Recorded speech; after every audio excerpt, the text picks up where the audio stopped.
Hi, I'm Eddie, and welcome to another episode of CHS TV Remote Edition. Even through this quarantine, we're here to give you the latest updates for our school and COVID-19. And now a message from Mr. Gorman.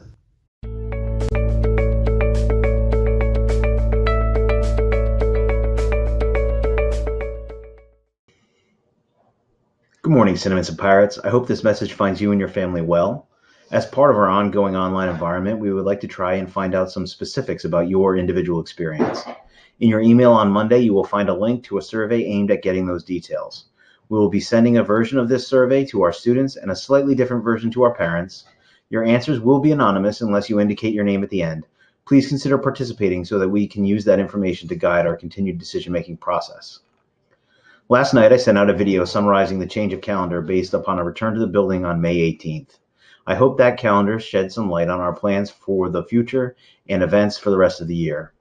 Please remember that we are committed to preserving as much normalcy as possible, but there is a tremendous amount we simply do not know yet. Please remember to consider all of that information tentative. In what has become a bit of a tradition, I would like to take a moment to highlight the students who have celebrated a birthday since last Friday.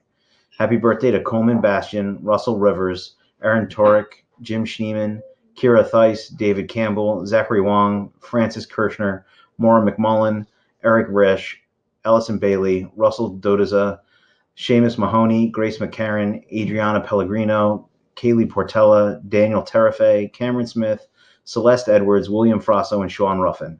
A very happy birthday to all of you. Thank you to those of you who have joined us in our Kindness Challenge. Don't forget to send a shout out to a teacher today and thank them for their efforts during our remote instruction. Enjoy your Catch Up and Collaborate day today. Remember, you don't need to sign into homeroom. Your attendance will be based on your completed assignments. Have a great weekend. And now for a message from Senior Zach Makowitz. Cinnamons in High School is encouraging the class of 2020 to showcase their achievements by decorating their doors. This is a fun time for everyone. You could decorate your name, your sports achievements, band achievements, choir achievements, really anything that describes you. So let's do it.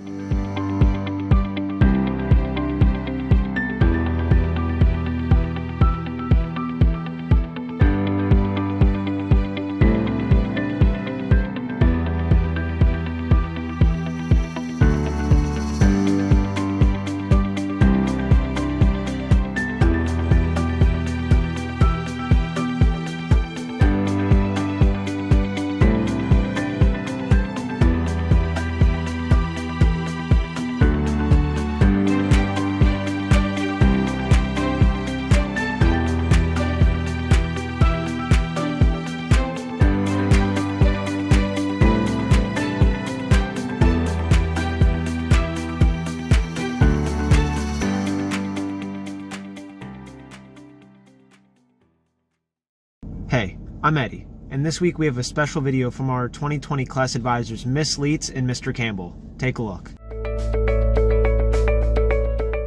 Good morning, Pirates.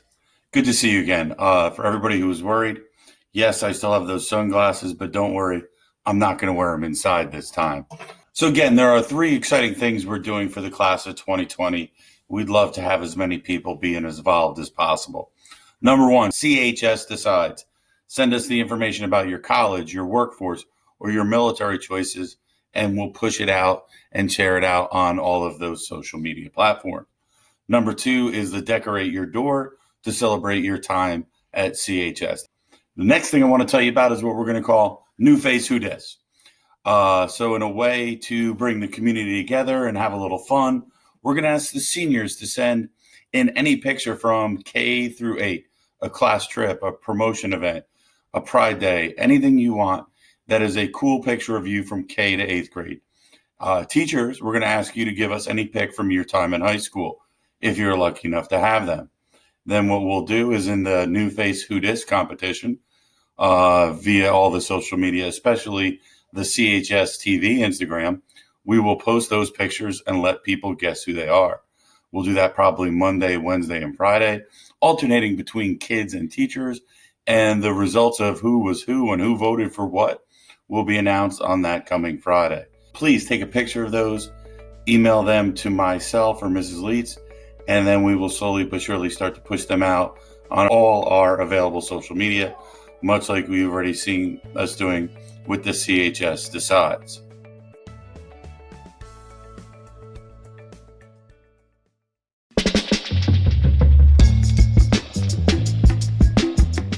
Hello, and welcome to this week's edition of Ask the Staff. This week we asked, if you could have any nickname, what would it be? What could be my nickname? Crazy Cat Lady? No. Lizard Queen. Yeah, that's right. I wish my nickname was something to do with psychology, like, I don't know, Zimbardo or Freud or something like that. If you could choose your nickname, what would it be? Lil Don, as in Mafia Don. I always kind of liked the Extreme. I have been known to call myself that for good reason. Dad is my favorite nickname. I guess I always got nicknames based off my last name. Smiley, Miley is what I always get called. Don't really have anything that I would want to be called. Miles, I get Miles a lot from the students too. So it's something with my last name, typically. Fun size? Nickname would be DJ. Back in high school, that was my nickname. I was the guy who pretty much always controlled the music and the aux. So DJ would be my nickname. If I had a nickname, I don't know what it would be, to tell you the truth. My husband might call me irritating, but that just means I'm persistent. I have a lot of nicknames, so probably none that I could tell you. Superman. That's a good one. What nickname would I want? I don't know. I have nothing. Nothing. Nicknames. I have a couple of them. The kids call me Maleficent. Try and warn people I'm not nice. Mama Bear. But if I chose my own, Mother Nature. One messes with Mother Nature. Probably because most of my friends and even some of my students call me Tease. I'll stick with that. If you could choose your nickname, what would it be? Maggie.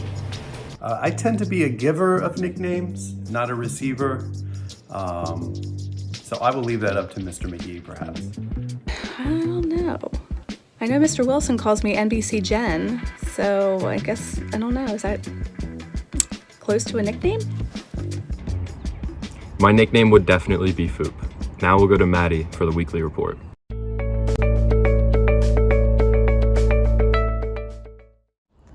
Hey Pirates, for this week's weekly report, I interviewed an EMT from the Cinnaminson Fire Department on how the department is handling and working around the coronavirus. Let's take a look.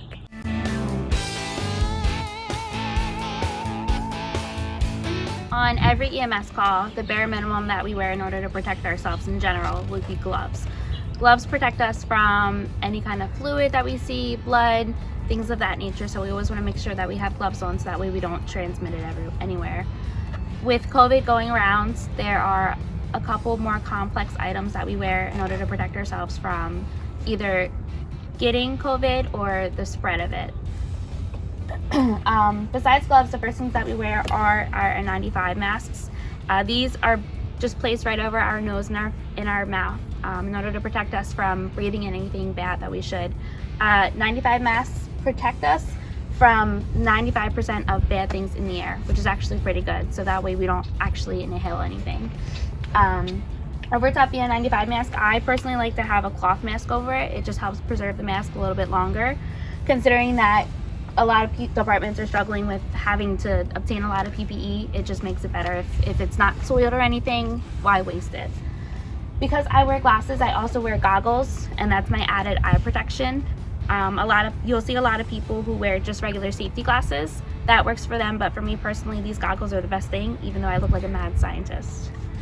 The last thing, which you may or may not see, are these face shields. A lot of people do wear the added eye protection and then this on top of it. You definitely don't have to, but it's just an added bonus to be able to protect yourselves from COVID.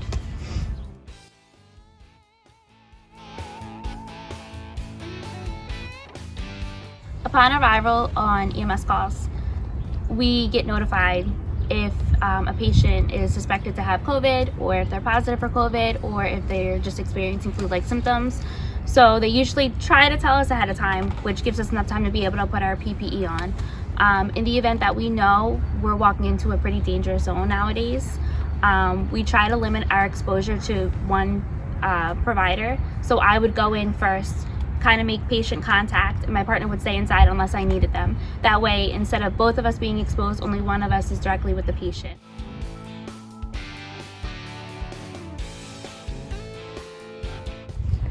In order to protect yourself, you want to listen to what the CDC says. Stay inside. If you stay inside, it's going to help make this whole thing go away a little bit faster. Also, wash your hands, don't touch your face, and just stay inside. I know you want to see your friends and your family, and it's super hard, and you miss everyone. I get it. Trust me, I get it. But if you stay inside, all of this will blow over, hopefully sooner than later. No one else will get infected, and everyone will stay safe. I would like to extend my deepest gratitude to all the essential workers who have been working for the past month and putting themselves in the front lines of this virus. Also, another thank you to EMT Amanda Congemi for putting her time and effort into making this video possible. Thank you, and now to Eddie. Thanks, Maddie, and thank you for tuning in. From all of us from CHS TV, we hope you guys stay safe and have a great weekend.